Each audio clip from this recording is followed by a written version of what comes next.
Good morning student. आज हम class +1 का चैप्टर 4 का टॉपिक करेंगे type of a covalent bond.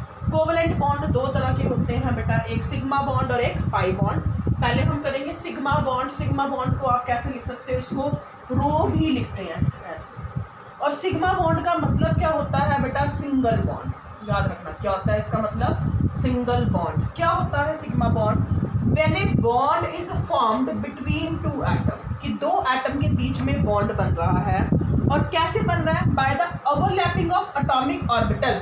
Atomic orbital की ओवरलैपिंग से अलोंग द इंटरन्यूक्लियस एक्सिस। तो उन ऑर्बिटल्स कैसे होने चाहिए?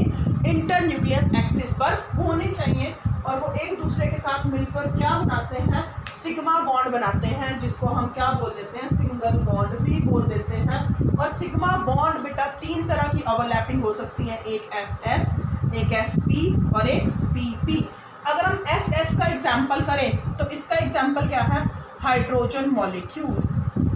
क्या होता है इसमें? एक H दूसरे H के साथ जुड़ता है। आपको पता है H का एटॉमिक नंबर 1 है, इसकी कॉन्फ़िगरेशन क्या है? 1s1। तो यहाँ पर S शब्द यूज हो रहा है और S की शेप क्या है? स्फेरिकल। यानी कि एक S दूसरे S, this is the 1s1, this is the 1s1, दोनों के एटॉमिक ऑर्बिटल की स्फेरिकल शेप होगी। क्यों? क्योंकि S की स्फेरिकल शेप होती है। जब ये आपस में ओवरलैप करते हैं, ओवरलैप कैसे करेंगे? ऐसे करेंगे, आपको कल बताया था, ये न्यूक्लियस है। तो इनकी ओवरलैपिंग से क्या बन गया? एक मॉलिक्यूलर ऑर्बिटल बन गया H2। तो यहाँ पर दोनों ही एटम के S ऑर्बिटल इन्वॉल्व हो रहे थे, इसी वजह से इसको हम क्या बोल देते हैं? SS overlapping. ऐसे ही सेकंड सिग्मा टाइप है SP ओवरलैपिंग। SP ओवरलैपिंग में हम एग्जांपल कर सकते हैं HF का। एक H का एटॉमिक नंबर 1 होता है, 1s1। अगर F की बात करें तो F का एटॉमिक नंबर 9 होता है, 1s2, 2s2, 2p5। और अगर हम P में 5 ऑर्बिटल बनाए बेटा, तो सिर्फ एक लास्ट वाला हाफ फिल्ड है। मैंने आपको बताया था कि ऑर्बिटल में ओवरलैप कौन कर सकते हैं? अगर वो हाफ फिल्ड होंगे। S में एक इलेक्ट्रॉन है, ये इससे ओवरलैप कर सकता है। और कौन सा ओवरलैप कर सकता है? सिर्फ F का ये 5th वाला ओवरलैप कर सकता है, जो सिंगल इलेक्ट्रॉन है। तो S की शेप बनाओ कैसी होगी? स्फेरिकल। F की कैसी शेप है? Dumbbell shape. ये F का है और ये H का है, इनकी ओवरलैपिंग कैसे होगी? स्फेरिकल और एक डम्बल शेप। ये क्या हो रहा है? This is a overlapping. Overlapping के बाद ये कैसे बन जाएगा? हमारे पास ऐसा स्ट्रक्चर बन जाएगा। और ये क्या बन गया? HF बन गया। क्लियर है? और थर्ड टाइप की ओवरलैपिंग क्या है? PP। इसमें आप F2 का एग्जांपल ले सकते हो। एक F दूसरे F के साथ जुड़ता है। ऐसे ही F की कॉन्फ़िगरेशन सेम है, इसका भी क्या है? P, इसका भी क्या है? P। अब दोनों की ओवरलैपिंग हुई, यहाँ पे ओवरलैपिंग शो हो रही है, this is the overlapping, this is the overlapping. Overlapping के बाद क्या बना? ये क्या बन गया? F molecule.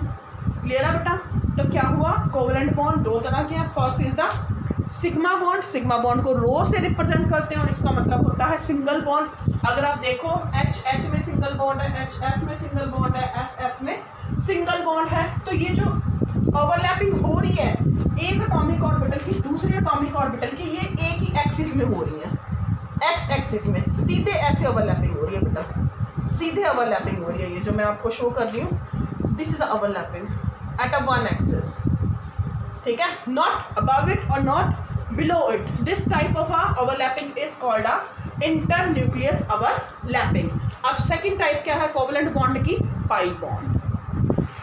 सेकंड देखो, सेकंड इज द बेटा पाई बॉन्ड। पाई बॉन्ड को हम कैसे लिखते हैं? ऐसे पाई। ठीक है? जिसकी वैल्यू 22/7 होती है, वो पाई होता है। पाई का मतलब क्या होता है बेटा? डबल और ट्रिपल। अगर हम डबल बॉन्ड कहते हैं तो डबल बॉन्ड में एक सिग्मा और एक पाई होता है, याद रखना। अगर हम ट्रिपल बॉन्ड की बात करें तो उसमें एक सिग्मा और 2 पाई बॉन्ड होते हैं। अब ये पाई बॉन्ड बनता क्या है? It is formed by lateral और you can say side wise overlapping of p orbital. ये p ऑर्बिटल की ओवरलैपिंग से बनता है पाई बॉन्ड। कैसे? वो कैसे होने चाहिए? At a right angle to the internuclear axis. अब मैंने ये दो ऑर्बिटल्स बनाए हैं, इसका एक्सिस देखें तो ये है बेटा इनके एक्सिस। अब ये एक्सिस के क्या है? राइट एंगल मतलब 90 डिग्री के एंगल पे, तो ये सीधे है ना इससे, अगर ये इसका एक्सिस है तो इस एक्सिस के ऊपर लाइन है और नीचे लाइन है, तो ये 90 डिग्री के एंगल पे है। तो जब ये आपस में जुड़े, एक्सिस नहीं जुड़ा, इनकी साइड्स जुड़ी है ऐसे, देखो इनके एक्सिस नहीं जुड़े, जबकि सिग्मा बॉन्ड में क्या हो रहा था, ऐसे एक्सिस जुड़ रहे थे, एक साइड खाली रह रही थी, ये इंटरन्यूक्लियस एक्सिस था। अब जब इनकी साइड्स जुड़ रही हैं और एक्सिस नहीं जुड़ रहे, तो क्या हुआ, एक ऊपर इलेक्ट्रॉन क्लाउड बन गया और एक नीचे इलेक्ट्रॉन क्लाउड बन गया, जबकि एक्सिस क्या था, ये था। तो इन दोनों की फॉर्मेशन से एक पाई बॉन्ड बना। ये जो बॉन्ड बना एक, वो क्या बना, पाई बॉन्ड बना। अब देखो कैसे ये पाई बॉन्ड की फॉर्मेशन, मैं इसका एक एग्जांपल के थ्रू बताती हूँ आपको। देखो O2 का एग्जांपल देखो बेटा, आपको पता है एक O दूसरे O के साथ डबल बॉन्ड से जुड़ता है। अगर ये डबल बॉन्ड है तो इसमें एक क्या है, सिग्मा बॉन्ड, और एक क्या है, पाई बॉन्ड। अगर मैं ऑक्सीजन की बात करूँ, इसका एटॉमिक नंबर 8 है, configuration 1s2 2s2 2p 4 4 5 6 7 8, p में 4 है। अब p में 4 है, 4 इलेक्ट्रॉन बना दिए। अब 2 हाफ फील्ड है ना, तो एक O के 2 हाफ फील्ड है, 2 हाफ फील्ड है तो कैसे बनेंगे, एक ऐसे और एक ऐसे बना दो। ऐसे ही दूसरा O है, उसका भी एक ऐसे और एक ऐसे। अब इनमें ओवरलैपिंग हुई। ओवरलैपिंग कैसे हुई, जब ये इसके साथ मिला, this is a internuclear and this one is sides. और ऊपर वाली साइड्स, ये साइड्स है ना, तो क्या हुआ, इस साइड से ये साइड और इस साइड से ये, इन दोनों की इंटरन्यूक्लियस एक्सिस से एक सिंगल बॉन्ड बना, दैट इज अ सिग्मा। इन दोनों की ओवरलैपिंग से, यानी कि अगर मैं इनको निकालूं तो इससे ये ऐसे ओवरलैप कर रहा है और इन दोनों की ओवरलैपिंग से एक बॉन्ड बन गया, जो क्या है, पाई। क्लियर है बेटा, पाई बॉन्ड कैसे बनता है, साइड वाइज ओवरलैपिंग से एक बॉन्ड बनता है। अगर हम O2 की बात करेंगे, डबल बॉन्ड कहीं पे भी होगा तो उसमें एक सिग्मा और एक पाई होगा। क्यों, क्योंकि एक O दूसरे O के साथ जुड़ेगा, उसमें भी क्या होंगे बेटा, 4 ही इलेक्ट्रॉन होंगे। तो ये इसके साथ जुड़ के सिंगल बॉन्ड, ये इसके साथ जुड़ के डबल पाई बॉन्ड बनाएगा। क्लियर है। ऐसे एक और एग्जांपल देखो N2 का। अब N2 देखो बेटा, एक N दूसरे N के साथ जुड़ता है with the help of a triple bond. अब ट्रिपल बॉन्ड आ गया तो इसमें एक सिग्मा 2 पाई, यानी कि 3 अनपेयर्ड इलेक्ट्रॉन होने चाहिए।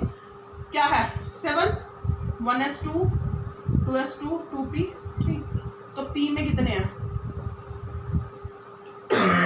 ऐसे ही दूसरा N है, उसके पास क्या है, 3 अनपेयर्ड है, तो बनाओ एक N का x एक्सिस, एक y और एक z। p में 3 ही ऑर्बिटल होते हैं, ये x, ये y, ये z। ऐसे दूसरा N बनाएंगे हम, x y and this is x, this is y, this is z। तो इनमें कैसे ओवरलैपिंग होगी,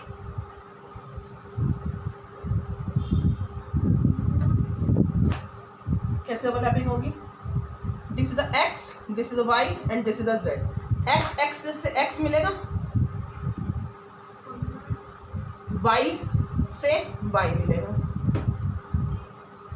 ठीक है, जो इसकी लोब होगी उसी से मिलाऊंगी। और जो दूसरा है वो मैं उसको अलग लाइन से शो कर रही हूँ, वो क्या है, z, z से z मिलेगा। तो क्या हुआ, जब x एक्सिस से x मिला तो एक सिंगल बॉन्ड सिग्मा, एक y से बना पाई और एक z से बना पाई, तो ट्रिपल बॉन्ड की फॉर्मेशन होगी। ठीक है बेटा, याद रखना है, कहीं पे भी डबल बॉन्ड होंगे तो एक सिंगल एक पाई, अगर ट्रिपल बॉन्ड होंगे तो एक सिंगल 2 पाई। और पाई कैसे बनता है, साइड वाइज ओवरलैपिंग से बनता है। क्लियर है बेटा। अब आप इसमें करोगे सिग्मा और पाई बॉन्ड में डिफरेंस। देखो डिफरेंस क्या है सिग्मा और पाई बॉन्ड में बेटा। जो सिग्मा बॉन्ड है, सिग्मा बॉन्ड कैसे बनता है, it is formed by the overlapping of around a internuclear axis. और ये कैसे बनता है, साइड वाइज ओवरलैपिंग से। इसमें जो ओवरलैपिंग होती है वो SS, SP और PP में होती है। इसमें किसमें होती है, खाली PP में। इसमें जो ओवरलैपिंग होती है वो लार्ज होती है, इसमें स्मॉल होती है। सिग्मा बॉन्ड स्ट्रॉन्ग है, पाई बॉन्ड क्या है बेटा, weak. Electron cloud is symmetry. Symmetry कैसे होता है कि वो ऐसे एक्सिस के अराउंड मिलता है, और इसमें अनसिमेट्री है क्योंकि वो ऐसे जुड़ता है। इसमें फ्री रोटेशन पॉसिबल है। फ्री रोटेशन कैसे, अगर मैं इसको यहाँ से अब ये ऐसे जुड़ रहा है, इसको यहाँ से पकड़ के घुमाओ तो इसका एक लोब फ्री है, वो घूम सकता है। बट जब इनकी दोनों साइडें जुड़ी हुई हैं, अगर मैं इसकी फ्री रोटेशन करूँ तो इसकी फ्री रोटेशन हो ही नहीं सकती। तो इसी के साथ साथ बेटा आज का टॉपिक आपका ख़त्म होता है। आपने ये डिफरेंस लर्न करना है। अगर कोई भी डाउट होगा you can ask and comment. Thank you and have a nice day.